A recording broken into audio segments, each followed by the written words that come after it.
እህቶቼ ተጠንቀቁ። አንዳንድ ሰው ኢሞሽናሊ ተሻምቶ ይወስድና ከሆነ ህዝብ መካከል የኔ ናት ብሎ ከወሰደ በኋላ ሲበጠብጥ ይኖራል። አንቺ እኮ እኔ ከየት እንዳነሳውሽ አውቃለሁ እያለ ማለት ከየት እንዳመጣውሽ አውቃለሁ። እኔ እኮ ይሁን እኮ ውሰደኝ እኮ አላልኩትም። ቸርዬ ራሱ ነው እንደዛ አልቅሶ ከሰዎች መካከል የወሰደኝ። አሁን ከገባም በኋላ የት እንዳገኘውሽ ጠፋሽ ወይ ረሳሽ ወይ? ማን ወሰዳለ? ከገባ በኋላ የሰው ህይወት የምትበጠብጡ፣ ሰላም የምትነሱ፣ ረፍት የምትነሱ፣ ያገባችኋቸውን ሰዎች ከየት እንዳገኛችሁ እያወቃችሁ ገብታችሁ የኋላ ታሪክ እያነሳችሁ የነበሩበትን ያለፉበትን እያነሳችሁ ስም እየጠቀሳችሁ እከሌ እከሌ እያላችሁ የሰው ህይወት የምትበጠብጡ እግዚአብሔር በዙፋኑ ላይ ሆኖ ያያል።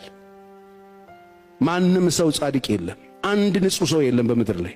ሁላችን በምህረት ነው የቆምነው። የተገለጠና ያልተገለጠ ታሪክ ነው ያለን ሁላችን።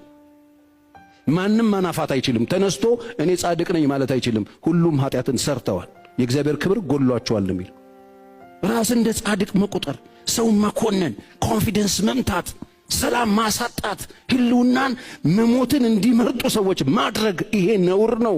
እግዚአብሔር ያያል። ያቺን እኮ ሴት ስታመነዝር ተገኝታለች የተባለችን ሴት ይዘዋት መጡ። አመንዝራለች። ፊት ለፊት እጅ ከፍንጅ ያዝናት አሉ ሰው ኢየሱስ ጋር መጡ። በጣም ጥሩ እና